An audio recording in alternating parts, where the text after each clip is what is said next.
तो आज परमपिता परमात्मा की अपार कृपा से नारनौल में ये मूल ज्ञान का प्रचार प्रसार होने जा रहा है। बहुत बड़े भाग होते हैं उन जीवों के जो अपने पूरे जीवन काल में एक बार भी इस मूल ज्ञान को सुन पाते हैं, और उससे भी बड़े भाग होते हैं उन जीवों के जो इस मूल ज्ञान को थोड़ा सा भी समझ पाते हैं। क्योंकि सुनना आसान है, आए घंटा 2 घंटा सुन के चले गए, लेकिन इसको समझना, इस पर विचार करना, इसको मनन करना, ये बहुत मुश्किल है।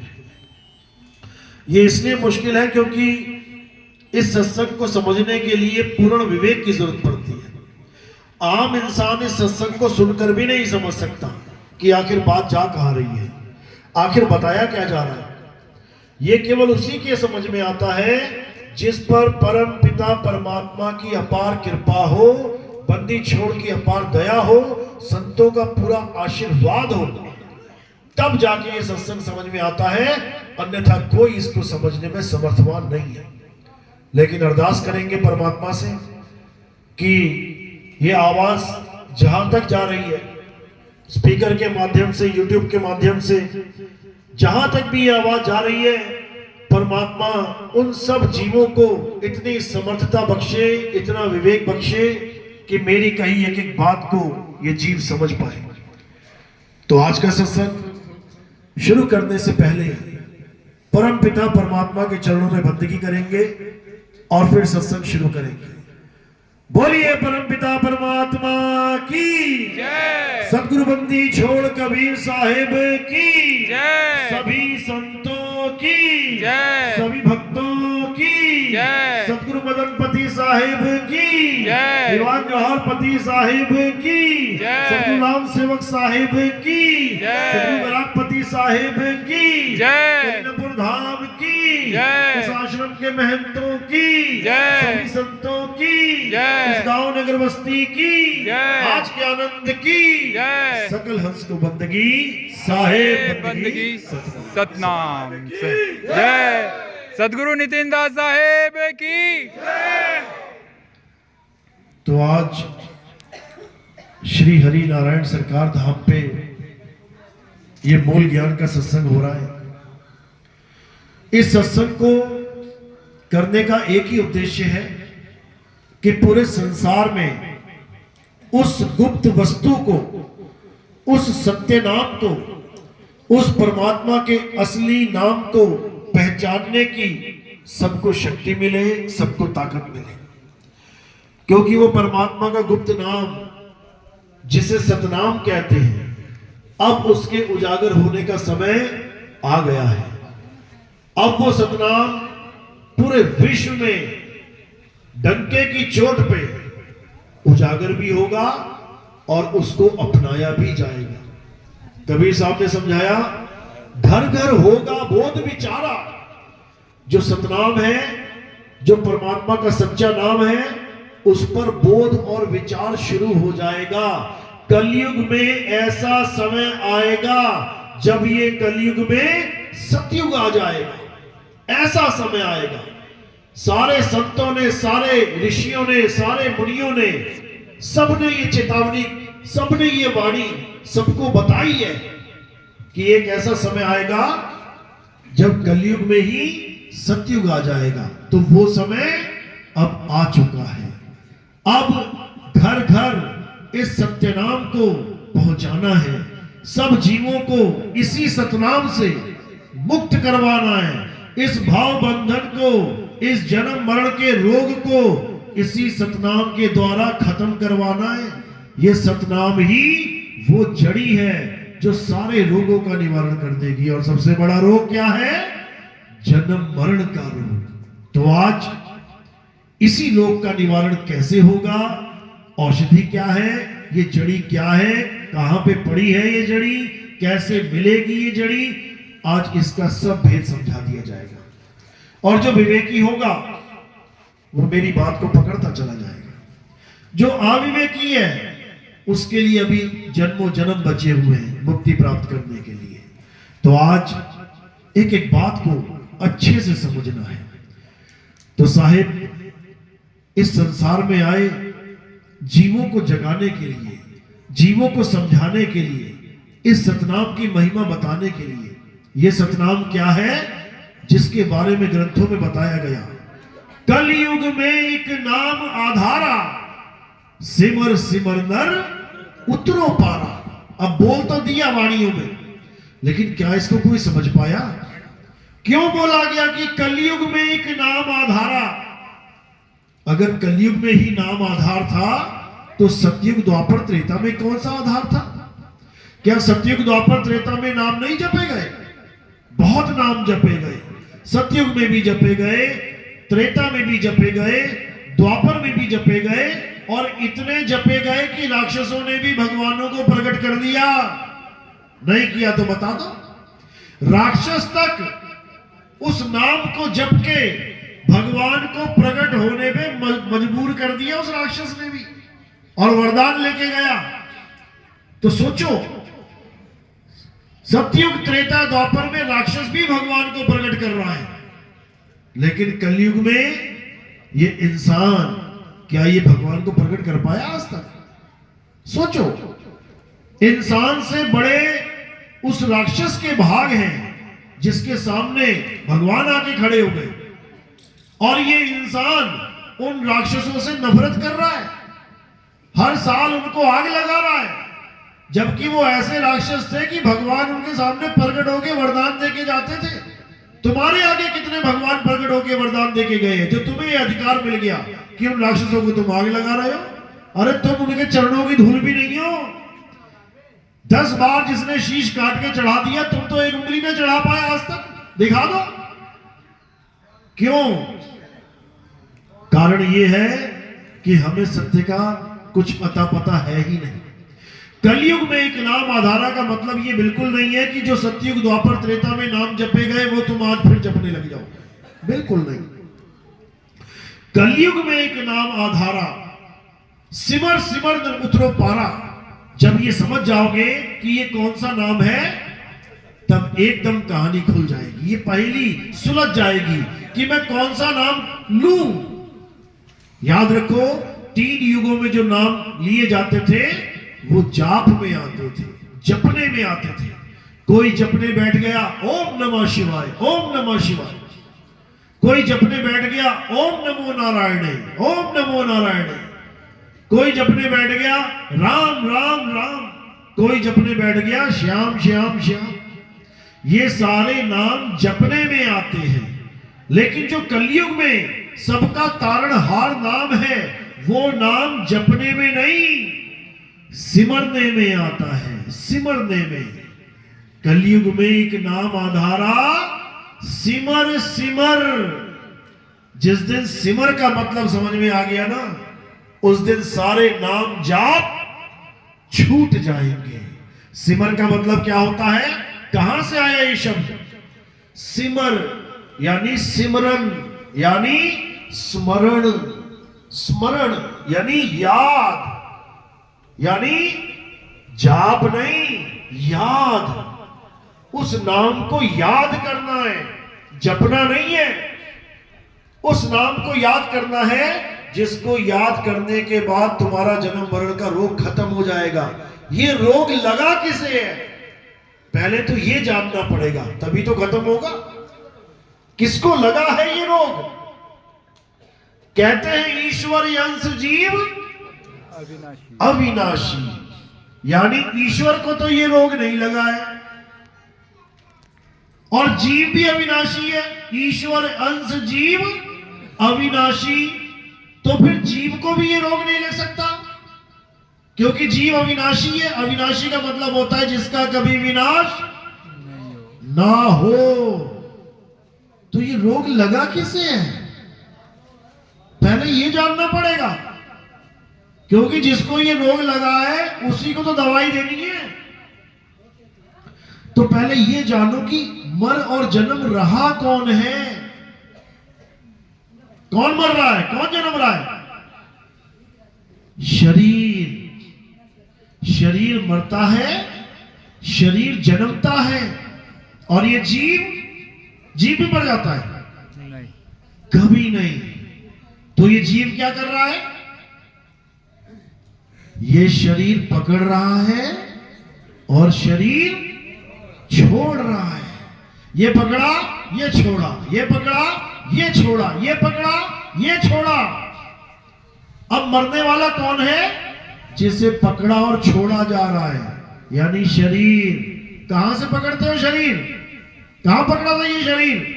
ये आदमी का शरीर, ये औरत का शरीर कहां पकड़ा? माँ के गर्भ में। मां के गर्भ में। और छोड़ के कहां जाओगे? इसी मिट्टी में छोड़ जाओगे, इसी मिट्टी में छोड़ जाओगे।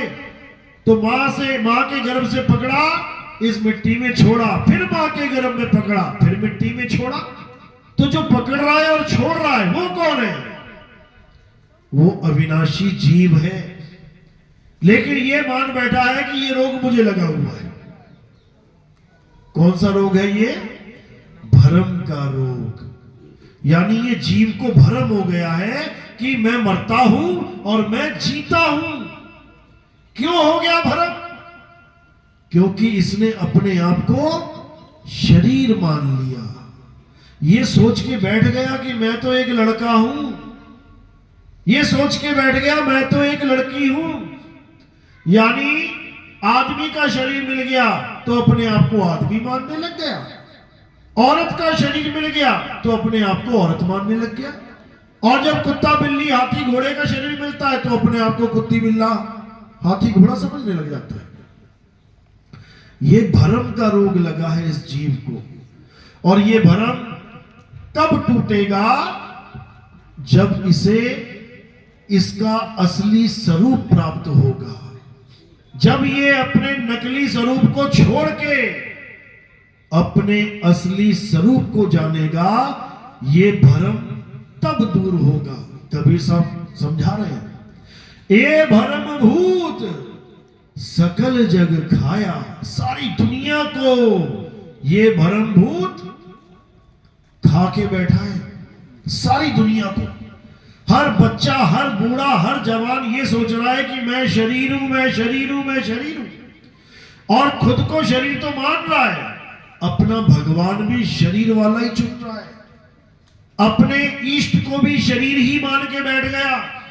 जबकि गीता में अर्जुन को कृष्ण जी समझा समझा के थक गए। हे अर्जुन, मैं और तू ये शरीर नहीं है, ये शरीर तो हमारे कपड़े हैं। एक दिन हमने धारण किए थे और एक दिन हम इसे छोड़ देंगे। ना तू शरीर, ना मैं शरीर, और ना ये समस्त राजा महाराजा जो कुरुक्षेत्र की धरती पे खड़े हैं, इनमें से किसी को भी शरीर मत समझ लेना। ये सब अजर अमर अविनाशी हैं। ऐसा कोई समय नहीं था जब तू, मैं और ये राजा महाराजा नहीं थे।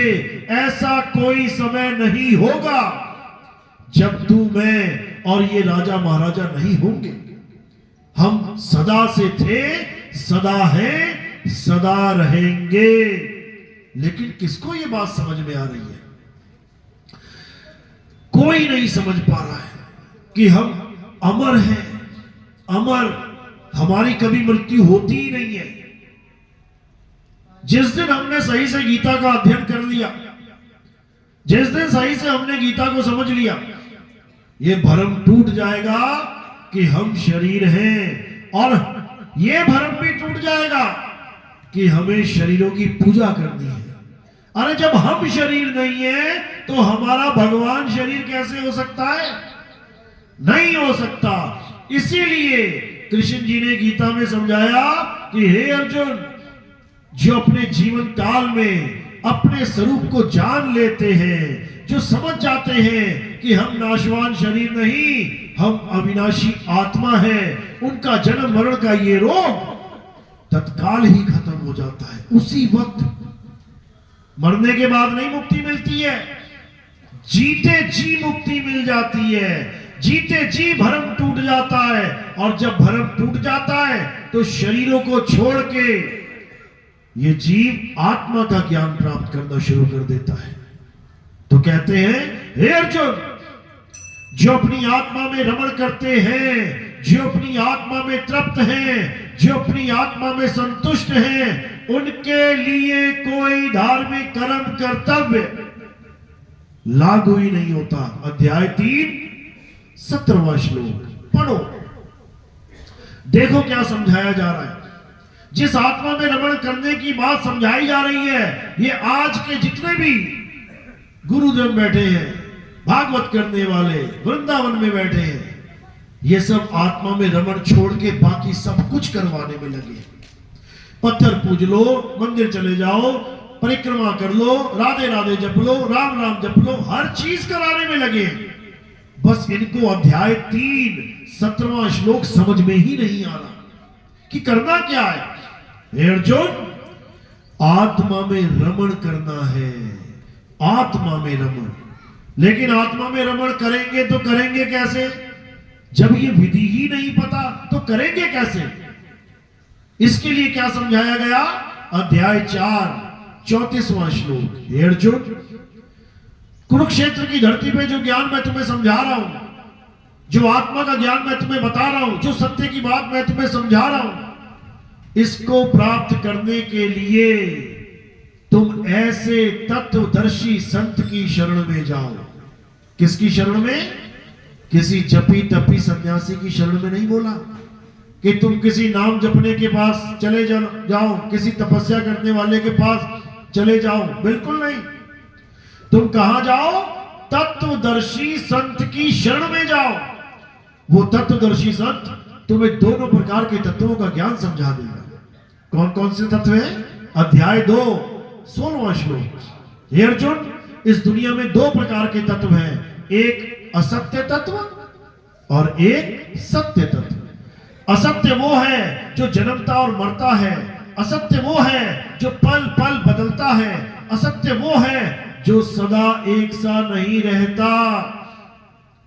असत्य की पूजा करने वाले असत्य को ही प्राप्त करते हैं। असत्य खंडित होता है, असत्य खंडित होता है, ये खंड खंड हो जाता है। इसीलिए असत्य की पूजा करने वालों को और असत्य की पूजा को क्या कहते हैं? पाखंड। पा यानी प्राप्त करना, लेकिन किसको? जो खंडित हो जाए उसको कहते हैं पाखंड। जबकि हमें प्राप्त किसको करना है? अखंड। हमने उस अखंड को प्राप्त करना है जो खंडित नहीं होता, जिसे कोई खंडित करने में समर्थ नहीं है। और वो क्या है? क्या वो कोई मूर्ति है? क्या मूर्ति खंडित नहीं होती? क्या वो कोई मंदिर मस्जिद गुरुद्वारा चर्च है? क्या वो खंडित नहीं हो सकते? क्या वो हवन यज्ञ है क्या जो खंडित नहीं होता? अरे बड़े बड़े यज्ञ खंडित हो जाते हैं। वो कोई नाम भी नहीं है जो खंडित नहीं होता। ये जितने भी नाम हैं जो हिंदी भाषा, पंजाबी भाषा, उर्दू, फ्रेंच, जापानी, कोई भी भाषा में बोले जाते हैं, ये सब नाम खंडित हो जाते हैं। इसी को कबीर साहब ने श्री गुरु ग्रंथ साहिब अंग नंबर 340 में समझाया। 52 अक्षर लोकत्रय, सब कुछ इन्हीं माही, ये आखर खिर जाएंगे। खिर जाएंगे यानी खंडित हो जाएंगे, ये खिर जाएंगे। वो आखर इनमें नहीं, वो अखंड अक्षर इन 52 अक्षरों में नहीं है, इन नामों में नहीं है जो हमें और तुम्हें जपने के लिए मिले हुए हैं। इन नामों में वो परमात्मा का नाम नहीं है। वो परमात्मा का नाम इसलिए नहीं है क्योंकि ये सारे नाम इस जुबान से बोले जाते हैं, और अगर ये जुबान ही खंडित हो जाए तो भाई साहब कोई नाम भी नहीं जप पाओगे। नामों का खेल खत्म। इसीलिए कबीर साहब ने बार बार समझाया, 52 अक्षर जीव आधारा, आदि अक्षर जीभ्या से न्यारा, वाही को सत सिमरण कहिए, और सिमर सिमर नर उतरो पारा। सिमर सिमर, जप जप नहीं। हमें जपने में और सिमरने में फर्क नहीं समझ में आ रहा है, इसीलिए हम जन्म मरण में फंसे पड़े हैं। हम सिमरन को जाप समझ लेते हैं। परमात्मा का सच्चा नाम सिमरने में आता है, जपने में नहीं। इसीलिए कबीर साहब फरमा रहे हैं, मुझको कहां ढूंढे रे बंदे, मैं तो तेरे पास में। ना मंदिर में, ना मस्जिद में, ना काबे कैलाश में, ना मैं जप में। ये जपना छोड़ दो, ये सारे नाम जाप छोड़ दो और क्या करो, नाम सिमरना शुरू करो। नाम का सिमरन करो, नाम का जाप मत करो। एको सिमरो नानका, जो जल थल रहा समाए, और वाही को क्यों सिमरिए, जो जम्मे और मर जाए। कहते एको सिमरो नानका, एक जपो नहीं, सिमरो सिमरो। कलयुग में एक नाम आधारा, सिमर सिमर, जप जप नहीं। सिमर सिमर नर उतरो पारा। जब तक तुम्हारे जीवन में सतगुरु नहीं मिल गया, तब तक ये जाप कभी छूटने वाले नहीं है। ये हिंदी के नाम, पंजाबी के नाम, अरबी के नाम, अंग्रेजी के नाम, जिस देश में तुम पैदा हो गए उसी भाषा के नाम तुम्हें कोई ना कोई गुरु पकड़ा देगा। अभी कौन से भाषा के नाम जप रहे हो? हिंदी के। क्यों? क्योंकि चेला भी हिंदुस्तानी और गुरु भी हिंदुस्तानी, तो दोनों की मिल गई कहानी और पकड़ा दिया नाम निशानी। कौन सी? हिंदी में। अब हिंदी में लगे पड़े हैं कि भगवान को पता नहीं हिंदी आती है केवल। अरबी में बोलूंगा वो समझ नहीं पाएगा, अंग्रेजी में बोलूंगा उसको पता नहीं लगेगा। इसी में उलझ गए सारे। मुक्ति चाहिए, ये नाम जप ले। मुक्ति चाहिए, ये वाला नाम जप ले। अरे किसी नाम से मुक्ति नहीं होती, क्योंकि ये सारे नाम इंसानों ने बनाए हैं। ये हिंदी भाषा, अंग्रेजी भाषा किसने बनाई है? इंसानों ने बनाई है। किसने? आदि मानवों ने। जब इस दुनिया में आदि मानव थे, कपड़ा पहनने को नहीं था, खाना खाने को नहीं था, घर रहने को नहीं था, नंगे घूमते थे जानवरों की तरह। 5 तत्वों में रहता था, लेकिन 5वें तत्व का ज्ञान तक नहीं था। आसमान, हवा, धरती, पानी, इसको तो खूब भोग रहा था, लेकिन 5वें तत्व का ज्ञान तक नहीं था। कौन सा तत्व? अग्नि। कैसे प्रकट करी अग्नि उसने? पत्थर से पत्थर टकरा के। आज भी हम ऐसे ही प्रकट करते हैं। पत्थर हट गए, माचिस आ गई, काम वही कर रहे हैं। वो पत्थर से पत्थर टकरा रहा था, हम माचिस के मसाले से तिल्ली टकराते हैं। 5वां तत्व प्रकट करने के बाद उसे उसका नाम तक नहीं पता था, बोलूं क्या? आग प्रकट तो कर ली उसने, आग लगा तो ली, लेकिन उसे यह भी नहीं पता कि इसका नाम क्या है। क्यों? क्योंकि उस वक्त अक्षरों की खोज ही नहीं हुई थी। ये आ ई उ ऊ ए का खा गा घा, ये अक्षर उस वक्त पैदा नहीं हुए थे। ये अक्षर उस वक्त अस्तित्व में ही नहीं थे। इसलिए उसको यह भी नहीं पता था कि इसका नाम आग रखूंगी, फायर। हिंदुस्तानी आदि मानव, जब इन्होंने अक्षरों की खोज करी, कहां से खोजा अक्षर? आग की खोज तो पत्थर से हो गई, अक्षर की खोज कहां से हुई? ये आ ई काखा गा कहां पड़े हुए थे, कहां मिले उसे? आसमान से टपके क्या? कैसे मिले? इस मुंह के अंदर से मिले। कैसे? इस मुंह से निकलने वाली हर आवाज को उस आदि मानव ने लिपिबद्ध करना शुरू कर दिया। पहली आवाज कौन सी निकली? आ, तो उसको लिपिबद्ध कर दिया, आ। उसके बाद ई लिपिबद्ध कर दिया, ऊ लिपिबद्ध कर दिया। यही आ ई आज हम अपने बच्चों को सिखाने के लिए भेजते हैं स्कूल में। क्या पढ़ता है जाके बच्चा? आ ई ऊ। क्यों? क्योंकि आदि मानव ही पैदा होता है। वो भी जब बच्चा पैदा होता है संसार में, आदि मानव की तरह पैदा होता है। खाने को खाना नहीं, रहने को घर नहीं, पहनने को कपड़ा नहीं, मुंह में कोई जुबान नहीं, बोल अक्षर नहीं, नंगा पैदा होता है। ये सब हमें बाहर से मिलता है। मकान, दुकान, कपड़े, यहां तक कि तुम्हारा नाम, वो भी बाहर से मिलता है, मां बाप ने दे दिया। लेकिन बच्चा आदि मानव ही पैदा होता है, फिर इसको अक्षरों का ज्ञान देने के लिए स्कूल भेजा जाता है। वहां कितने प्रकार के अक्षर हैं, कितने अक्षरों का ज्ञान लेता है? हिंदी भाषा में 52 अक्षरों का। यानी हिंदुस्तानी आदि मानव ने कितने अक्षरों की खोज करी? 52 अक्षरों की। और अंग्रेज आदि मानव ने 26 की। हमारे वाले जब पढ़ रहे थे आ ई, वो खोज रहे थे ABCDEFG। अरब देश वालों ने क्या खोज लिया? अलिफ बे ते पे। पंजाबियों ने क्या खोज लिया? ऊड़ा एड़ा ईड़ी। अलग अलग भाषाओं में अलग अलग अक्षरों की खोज हो गई। अब जब खोज पूरी हो गई, तब क्या शुरू हुआ? नामकरण। पेड़ दिखाई दिया तो पेड़ का नाम रख दिया पेड़, और जितने भी लोग साथ थे सबको पढ़ाना शुरू कर दिया। आज के बाद जब पेड़ बोला जाएगा तो ये है पेड़, आज के बाद पानी बोला जाएगा तो ये है पानी, आज के बाद कबूतर बोलेंगे तो ये है कबूतर। वही ज्ञान आज भी बच्चों को दिया जाता है। आ से अनार, ई से इमली, और साथ में चित्र भी दिखाया जाता है।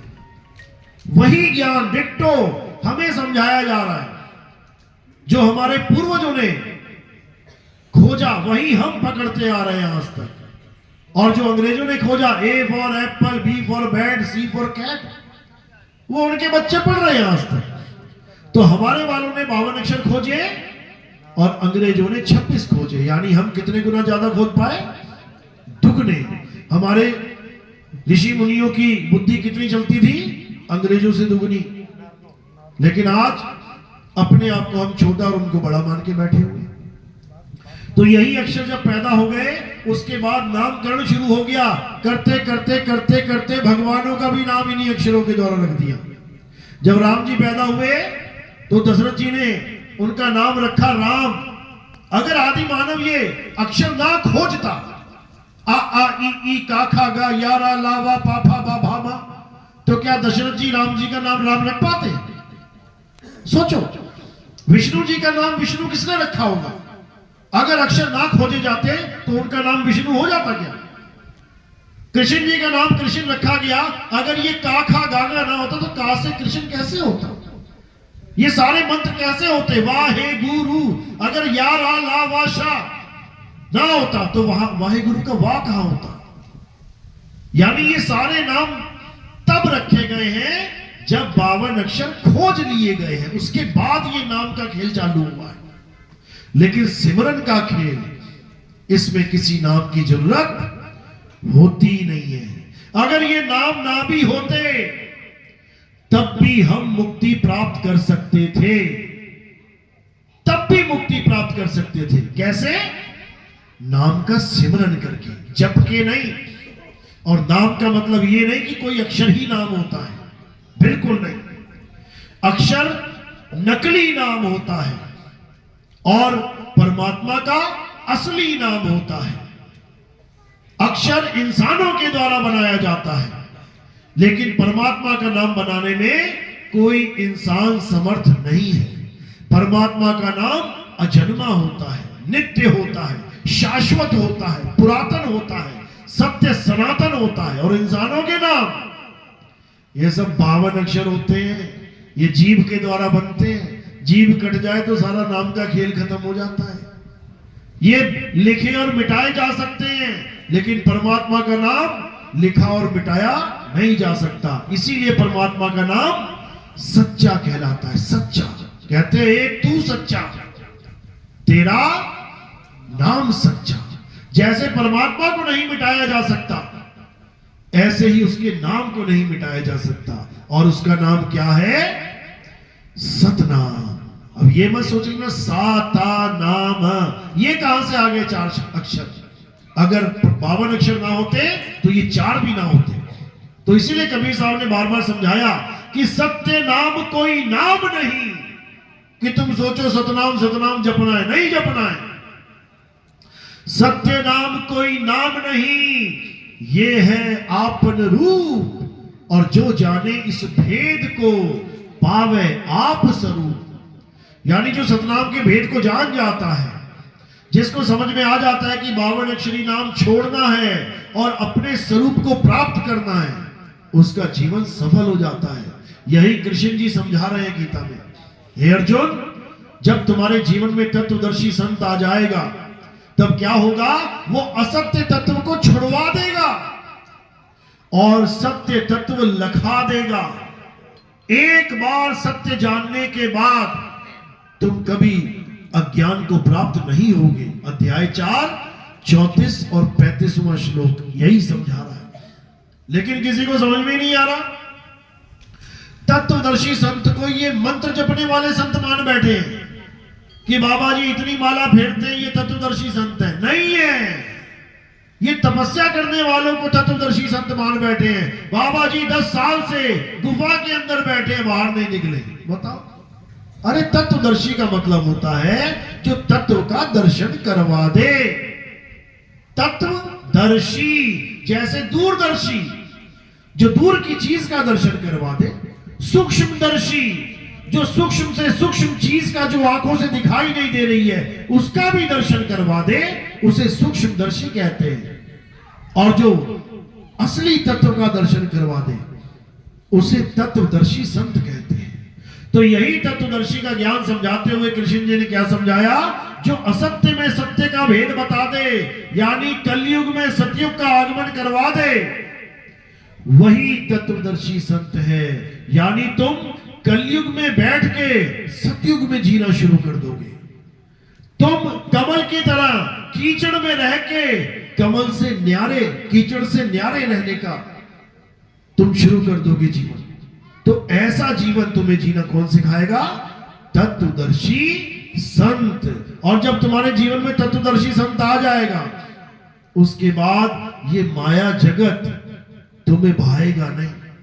ये संसार में तुम्हें जो कुछ भी दिखाई दे रहा है, ये तुम्हें रोक नहीं पाएगा, क्योंकि ये संसार सत्य नहीं है। सत्य क्या है? सत्य केवल हरि का भजन है। उमा कहूं मैं अनुभव अपना, सत हरि भजन जगत सब सपना। बोल तो देते हैं जगत सब सपना। सपना यानी झूठ।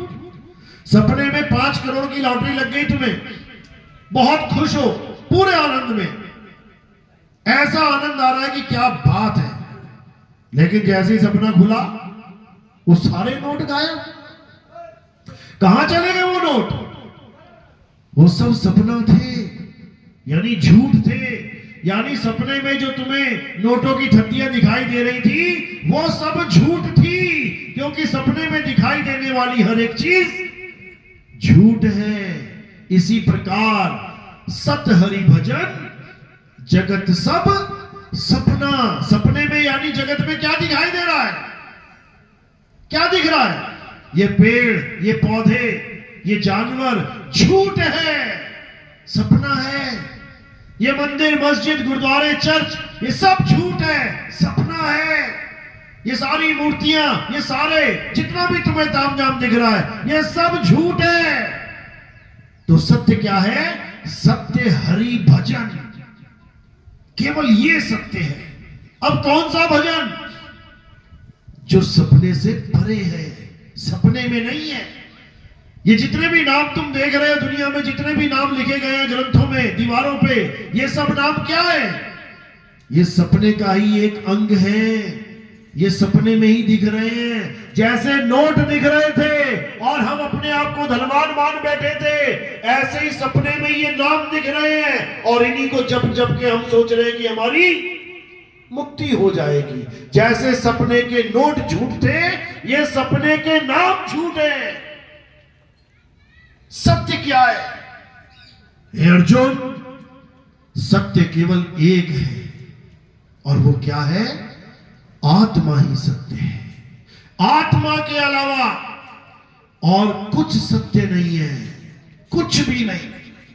हर चीज अग्नि में जल जाएगी, हवा में सूख जाएगी, पानी में डूब जाएगी, लेकिन आत्मा नैनम छिन्दन्ति शस्त्राणि, नैनम दहति पावका न चैनम क्लोदन तापे ना शोषति मारुता। है अर्जुन, इस आत्मा को ना तो कोई शस्त्र काट सकता है, ना अग्नि इसे जला सकती है, ना वायु इसे सुखा सकती है, ना जल इसे भिगो सकता है।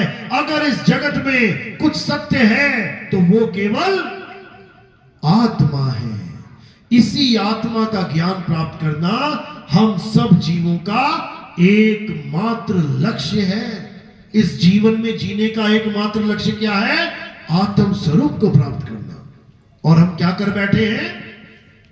हम मंदिर, मस्जिद, गुरुद्वारे, चर्च, पता नहीं क्या क्या बना के बैठ गए। हम पता नहीं कौन कौन से नाम जपने लग गए। राम जी का नाम केवल एक नाम रखा था दशरथ जी ने, राम, और हमने कितने बना दिए। अभी 108 नाम का जाप करोगे, राम जी के नाम मिल जाएंगे। हनुमान जी का नाम एक रखा था, हमने कितने बना दिए? 108। कृष्ण जी का एक नाम था, हमने कितने बना दिए? 108। क्यों बना दिए? क्योंकि हमारे पास अक्षर थे। अगर ये अक्षर ना होते तो कितने बना पाते? वो भी ना रख पाते जो नाम रखा गया है। समझो बात को।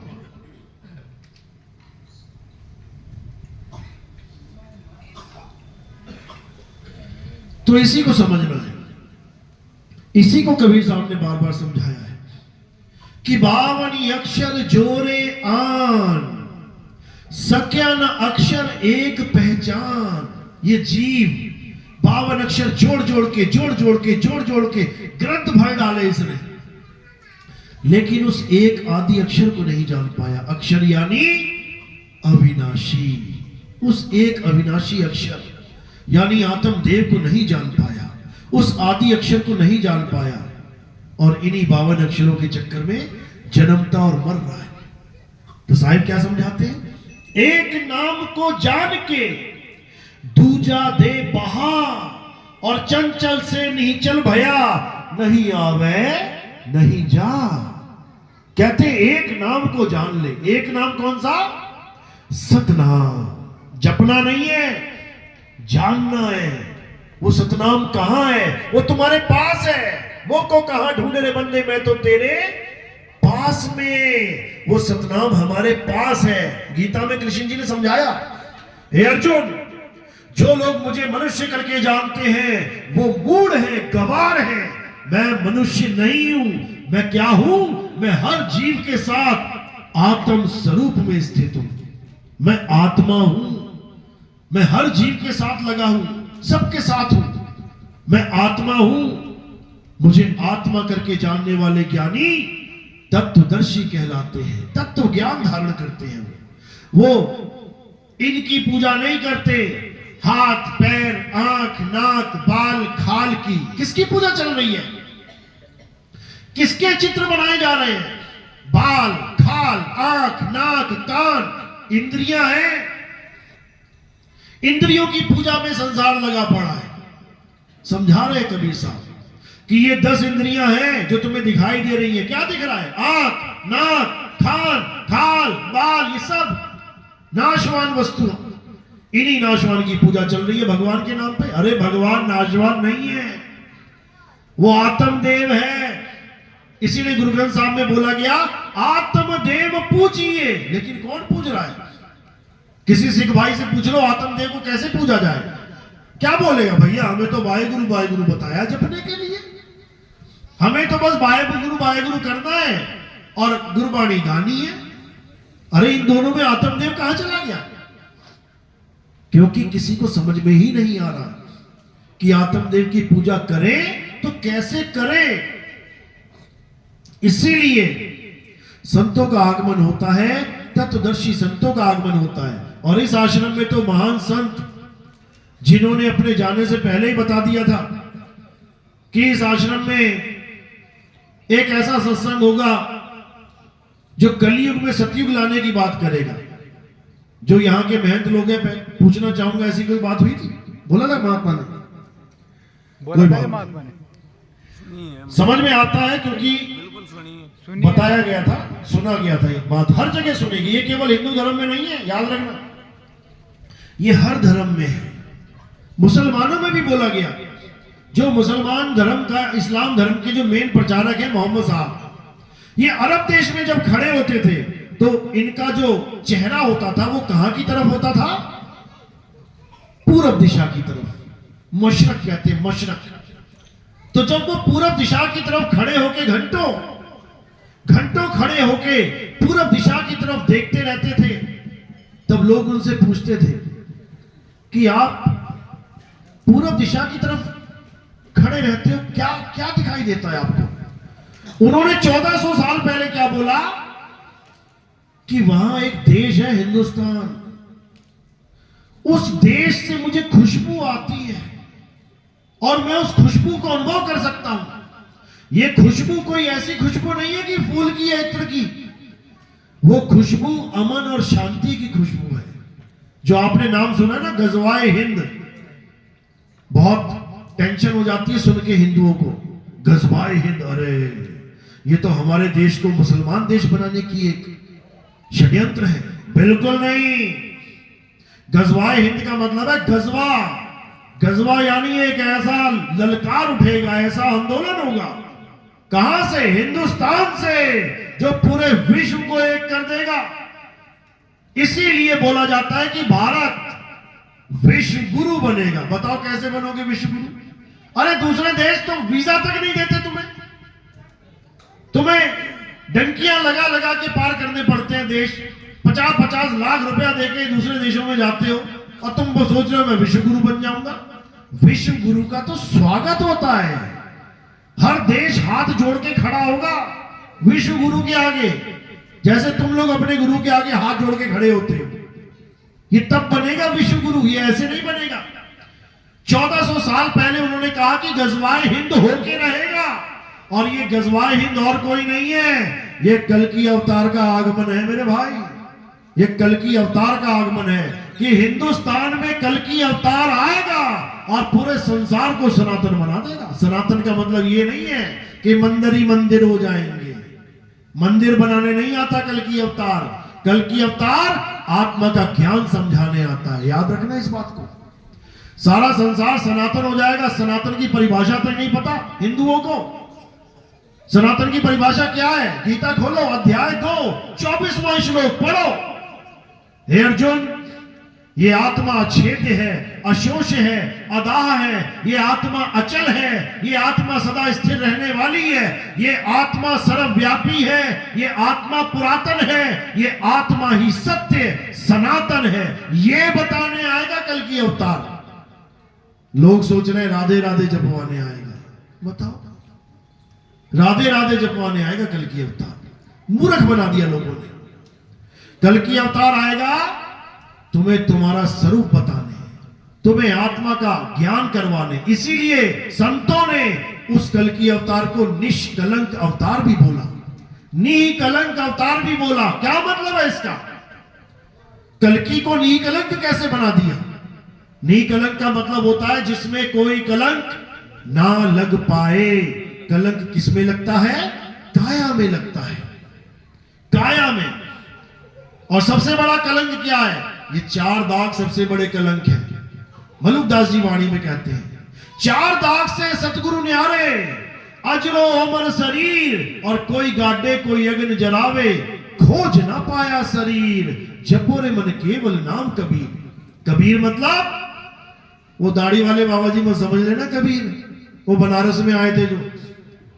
कबीर का मतलब क्या है? कक्का केवल नाम है, बब्बा ब्रह्म शरीर, और रारा सब में रम रहा, वाको नाम कबीर। यानी आत्म देव ही कबीर है। वो आत्म देव सब में रम रहा है, सब में। जैसे हर दूध में अगर 100 बर्तन रखे हैं तो हर दूध में घी विराजमान है, लेकिन प्राप्त किसे होगा? जिसको घी बनाने का भेद प्राप्त हो जाएगा, घी निकालने का भेद प्राप्त हो जाएगा। और किससे प्राप्त होगा? भेदी गुरु से।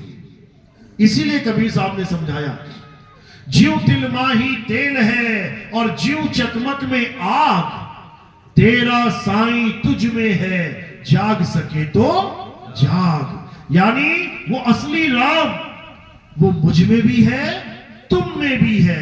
इसीलिए बोला जाता है तुझ में राम मुझ में राम, अरे सब में राम समाया, सबसे कर लो प्रेम जगत में कोई नहीं पराया, कोई भी नहीं, ना हिंदू पराया, ना मुस्लिम, ना सिख पराया, ना ईसाई। क्यों? क्योंकि परमात्मा सब में रम रहा है, सब में। अगर 100 घड़े पड़े हैं पानी भर के और ऊपर सूरज है, तो वो सूरज सब में दिखाई देगा, सब में। ऐसा नहीं कह सकते कि नहीं नहीं 4 घड़ों में नहीं है, सब में विराजमान है। अरे नर नारी और कीट पतंगा, सार शब्द सब ही के संगा। वो परमात्मा सबके अंग संग है, लेकिन किसी को समझ में नहीं आता। यही बात बाइबल में समझाई गई। उसमें क्या बताया गया न्यू टेस्टामनी में, कि ईसा मसीह दोबारा इस संसार में आएंगे। अभी जो चले गए हैं, लोग सोचते हैं ईसा मसीह को क्रूस पे चढ़ा दिया गया, मर गए। उसमें साफ लिखा है कि वो मरे नहीं हैं, वो अमर हैं, वो मर नहीं सकते। वो दोबारा आएंगे और इस संसार में आके सबको क्या कर देंगे? यहोवा का ज्ञान दे देंगे। यहोवा, यहोवा क्या है? जैसे हम कहते हैं विष्णु जी, राम जी, कृष्ण जी, ऐसे ही ईसाई क्या कहते हैं? यहोवा। उनके भगवान का क्या नाम है? यहोवा। लेकिन वो केवल नाम ही जप रहे हैं इसका, इसका मतलब नहीं पता उनको। यहोवा का मतलब क्या होता है? मैं वो हूं जो मैं हूं, यहोवा। मैं वो हूं जो मैं हूं, यानी मुझे केवल वही जान सकता है जो मेरा अनुभव कर ले, जो मुझे तत्व के द्वारा जान ले। यही कृष्ण जी ने समझाया, हे अर्जुन, मेरी माया इतनी प्रबल है कि मुझे तत्व के द्वारा कोई नहीं जान सकता। तत्व ज्ञान के द्वारा ही मुझे जाना जा सकता है। मेरे शरीर को देख के लोग समझे कि मैं कृष्ण हूं, वो अज्ञानता में ही जीवन बिता देंगे। ये तो मेरी माया है, मैं माया के पीछे छुपा रहता हूं। यानी मेरा असली स्वरूप ये काया नहीं है, ये शरीर नहीं है। शरीर तो मैंने मछली का भी धारण किया था, शरीर तो मैंने कछुए का भी धारण किया था, शरीर तो मैंने वराह का भी धारण किया था। तो क्या तुमने मुझे मछली, कछुआ और वराह मान लिया था? क्या तुमने ये मान लिया कि विष्णु जी मछली है, कि विष्णु जी कछुआ है, कि विष्णु जी वराह है? लेकिन जब मैंने इंसान का रूप धारण किया, तब तुमने मान लिया कि विष्णु जी तो आदमी है, जबकि विष्णु जी आदमी भी नहीं है, आदमी भी नहीं है। राहु का गला किसने काटा? आदमी ने किया, औरत ने। भस्मासुर को किसने मारा? आदमी ने या औरत ने? विष्णु जी आदमी भी नहीं है, वो औरत भी नहीं है, आत्मा है। आत्मा किसी का भी रूप धारण कर सकती है, कोई भी चोला धारण कर सकती है। इसका मतलब ये नहीं वो चोला ही हो गई। तुम लाल साड़ी पहन के आई हो, तुम पीली साड़ी पहन के आई हो, तुम हरी साड़ी पहन के आई हो, इसका मतलब ये नहीं तुम लाल, पीली और हरी हो गई। लाल, पीली और हरी साड़ी है, तुम नहीं। इसी प्रकार ये मछली, कछुआ, ये सारे शरीर, आदमी, औरत, ये कपड़े हैं। विष्णु जी नहीं है, राम जी नहीं है, सीता जी नहीं है। वो एक आत्मा है, अजर, अमर, अविनाशी। यही बात महात्मा बुद्ध के धर्म में भी बोली गई कि अभी तो महात्मा बुद्ध जा रहे हैं, लेकिन यही वापस आएंगे। किस नाम से? मैत्रेय बुद्ध। मैत्रेय बुद्ध नाम से आएंगे। क्यों रखा गया मैत्रेय बुद्ध नाम? क्योंकि वो उस समय आएंगे जब हर धर्म एक दूसरे को अपना दुश्मन मान रहा होगा, जब ये दुश्मनी की आग में झुलस रहा होगा, तब वो मैत्रेय यानी मैत्री यानी दोस्ती की राह बताने आएंगे। मैत्रेय बुद्ध आएंगे और इस जगत को रास्ता दिखाएंगे। यही गुरु ग्रंथ साहब में बोला गया, आन 78 जान 97 होर भी उठसी मर्द का चेला। कि अभी तो हम लोग जा रहे हैं, सब ये सारे ग्रंथ पोथियां भर भर के जा रहे हैं, लेकिन एक ऐसा समय आएगा जब इन सारे ग्रंथों को फिर उठाया जाएगा, फिर से पढ़ा जाएगा, फिर समझा जाएगा, और एक मर्द का चेला फिर आएगा। मर्द का चेला मतलब मर्द केवल एक है। मर्द कौन है? परम पिता परमात्मा, और उसका चेला यानी उसका ज्ञान समझाने वाला जीव। उसी मर्द के चेले की बात करी कि दोबारा से इस संसार में यह मूल ज्ञान फिर से फैलेगा। और कौन से देश का जिक्र किया गुरु ग्रंथ साहब में? हिंदुस्तान। हिंदुस्तान बोला कि हिंदुस्तान में यह मर्द का चेला आएगा और सारे संसार को एक करेगा। यही यहूदियों में बोला गया कि इलियास उनका एक संत था। कहते हैं इलियास मरा नहीं, गुप्त हो गया, गायब हो गया, उसकी लाश ही नहीं मिली किसी को। तब से प्रचलित है कि इलियास दोबारा आएगा और यहोवा का ज्ञान देगा। इलियास का मतलब होता है जो यहोवा का ज्ञान दे, जो तत्व ज्ञान दे, उसे इलियास कहते हैं, जिसे हम लोग अपनी भाषा में तत्वदर्शी कहते हैं। यानी हर ग्रंथ में यह बात समझाई गई कि कलयुग में सतयुग आएगा और आके रहेगा। तो ये मूल ज्ञान उसी कलयुग में सतयुग लाने का एक जरिया है। बिना मूल ज्ञान के सत्संग के कलयुग में सतयुग नहीं आ सकता। बिना सत्संग के किसी का विवेक नहीं जाग सकता। इसीलिए बोला गया है बिन सत्संग विवेक ना होई और राम कृपा बिन सुलभ ना सोई। राम कृपा को दूसरी लाइन में रखा गया है। पहली लाइन में किसको रखा गया? सत्संग को। यानी राम कृपा तो बाद में होगी, पहले तुम्हारे जीवन में सत्संग आएगा। और सत्संग का मतलब ये नहीं है कि राम जी की कथा सुनाना, कृष्ण जी की कथा सुनाना। आज टीवी में देखो तो क्या लिखा है? भव्य सत्संग समारोह, और वहां जाके देखो क्या हो रहा है? वहां राम जी की कथा सुनाई जा रही है, कृष्ण जी की कथा सुनाई जा रही है। सत्संग का मतलब कथा सुनाना होता ही नहीं है। सत्संग का क्या मतलब होता है? दो शब्दों से बना है ये, सत संग। संग यानी साथ कर लेना। कहते हैं मेरे संग चल। संग यानी साथ चल, साथ करना। किसका? सत्य का। और सत्य क्या है? हे अर्जुन, आत्मा ही सत्य है। आत्मा ही सत्य है। तो हमारे पास दो प्रकार की आत्माओं का ज्ञान है गीता के अनुसार। कौन कौन सी आत्मा?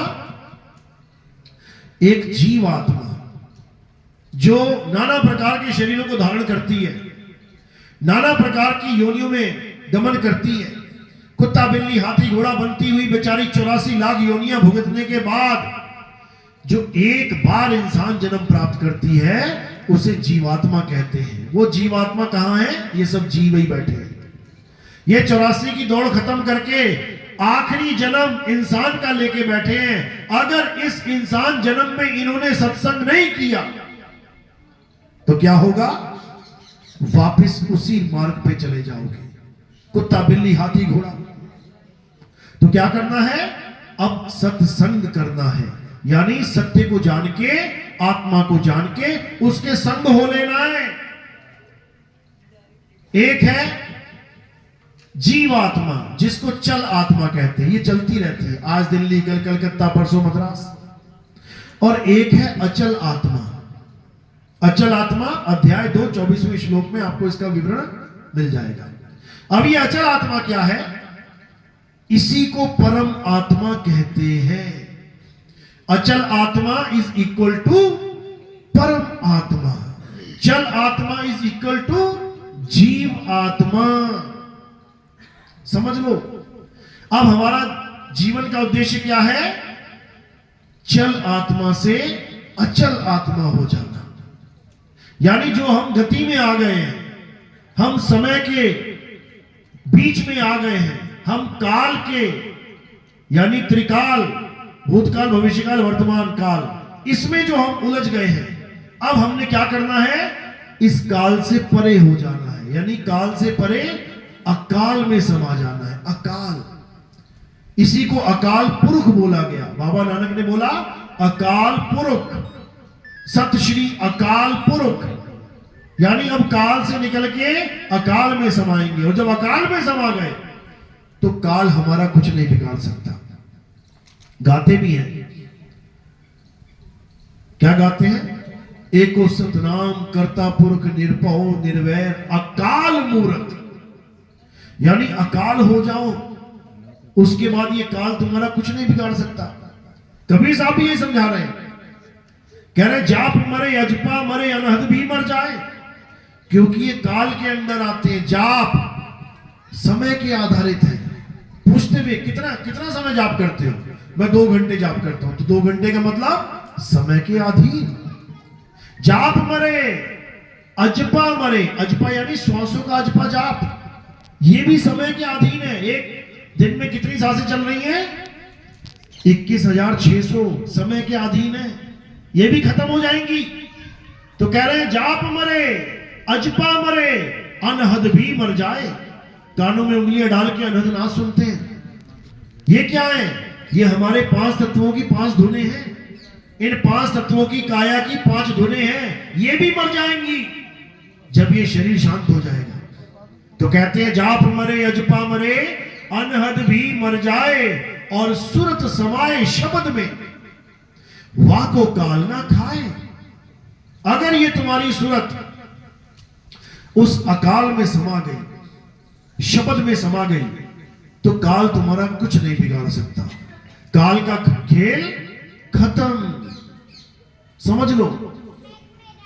तो अब काल का खेल खत्म करके अकाल में समाना, यही हमारे जीवन का मकसद है।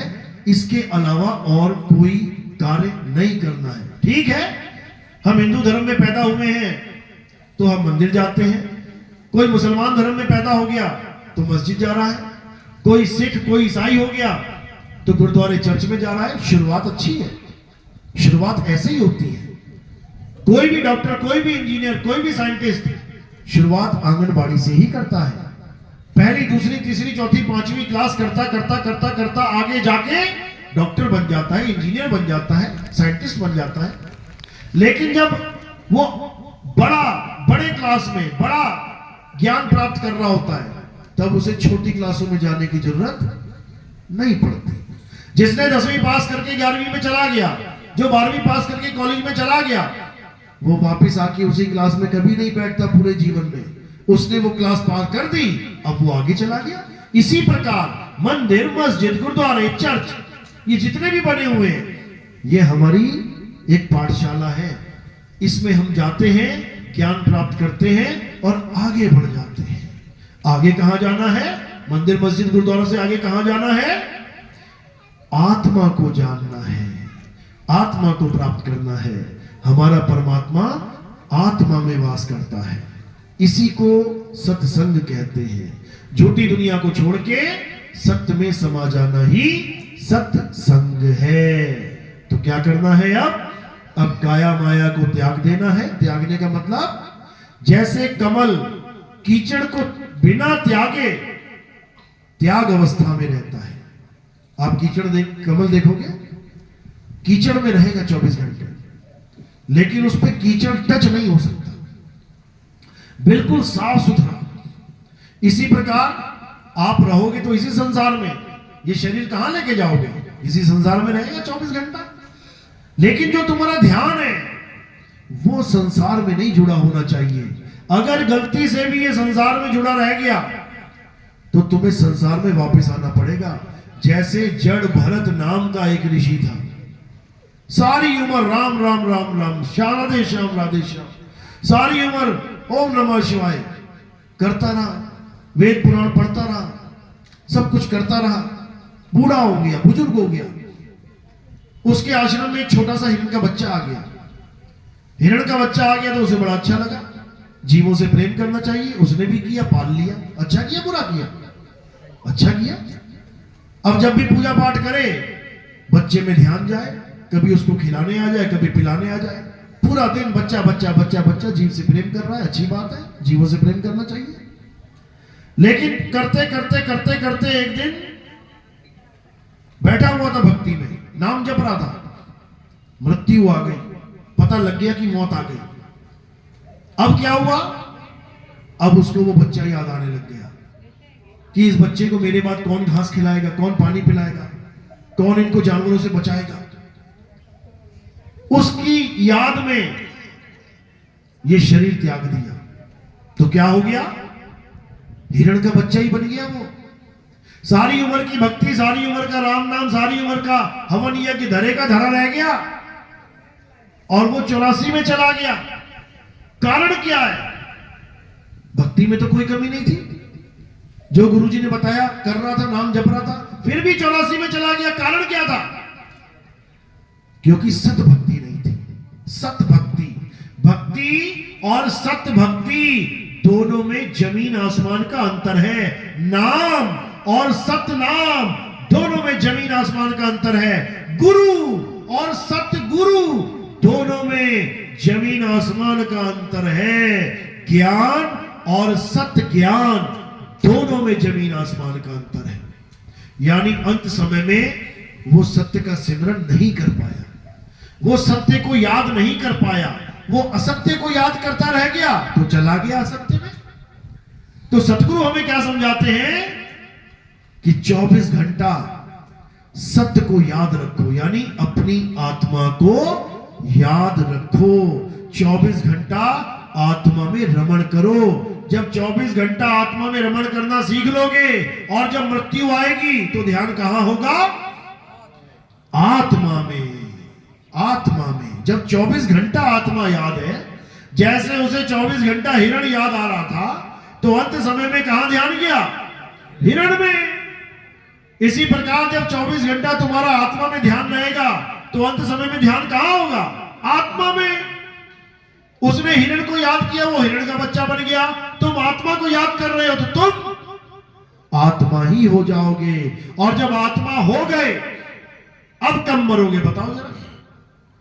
आत्मा कब मर जाती है, 100 साल बाद, 1000 साल बाद, लाख करोड़ अरब खरब 10 अरब खरब, अरे गिनती खत्म हो जाएगी, कभी नहीं मरोगे।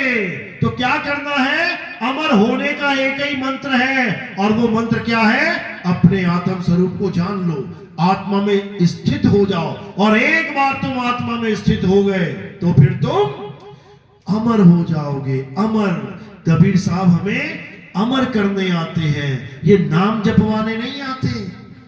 कबीर साहब समझा रहे हैं, अमर करूं सतलोक पठाऊं, ताते बंदी छोड़ कहाऊं। कबीर साहब को सब संत क्या कहते हैं, बंदी छोड़, बंदी छोड़। क्या मतलब होता है बंदी छोड़ का, यानी बंधनों से छुड़ाने वाले। सबसे बड़ा बंधन क्या है, ये काया ही सबसे बड़ा बंधन है।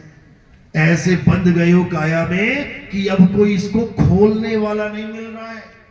जड़ और चेतन का ऐसा ये ग्रंथि लग गई है, ये गांठ लग गई है, कोई खोल नहीं सकता इसको। कौन खोल पाएगा, केवल सतगुरु खोल पाएगा। सतगुरु तो कहते 9 मन धागा उलझिया, कहो कौन सुलझाए, और सतगुरु ऐसा सुलझाया कि फिर उलझा ना जाए। यानी ये जड़ और चेतन की ग्रंथि केवल और केवल सतगुरु खोल सकते हैं। इसीलिए बोला, जड़ चेतन का करे निबेड़ा, और कहे कबीर सो हंस है मेरा। जो अपनी काया को अलग और अपने आत्म स्वरूप को अलग जान लेते हैं, वही सत्य को प्राप्त करते हैं, वही आत्म स्वरूप को प्राप्त करते हैं, वही सत साहिब में रमण करते हैं। बोलिए परमपिता परमात्मा की सदा ही जय हो, सदा ही जय हो। किस किस को मेरी बात समझ में आई, एक बार हाथ खड़ा करेंगे। बहुत अच्छी बात है, बहुत अच्छी बात है। ऐसे ही सब जीव जागते जाए और मालिक की कृपा होती जाए, और इस कलयुग में सतयुग का आगमन हो जाए, तब समझो अब हमारा जन्म सफल है। अब हमें बार बार इस जन्म मरण के चक्कर में नहीं पड़ना पड़ेगा। परमात्मा एक है, सबका एक है। हिंदू का भी वही, मुसलमान का भी वही, सिख का भी वही, ईसाई का भी वही। बस तत्व ज्ञान की दृष्टि से देखना शुरू कर दो। काया माया के चक्कर में नहीं पड़ना है, तत्व ज्ञान से जानना है। इसीलिए बोला, जब आएगा बीसम बीसा, ना रहेगा ईसा ना रहेगा मूसा, राज करेगा जगदीसा। जगदीसा यानी इस जगत का परमात्मा। परमात्मा एक ही है। ईसा मूसा की वजह से अलग अलग धर्म, अलग अलग पंथ बने हुए हैं, लेकिन ईसा मूसा का परमात्मा एक ही है। बोलिए परमपिता परमात्मा की सदा ही जय हो। साहिब बंदे की सतनाम। अब आरती का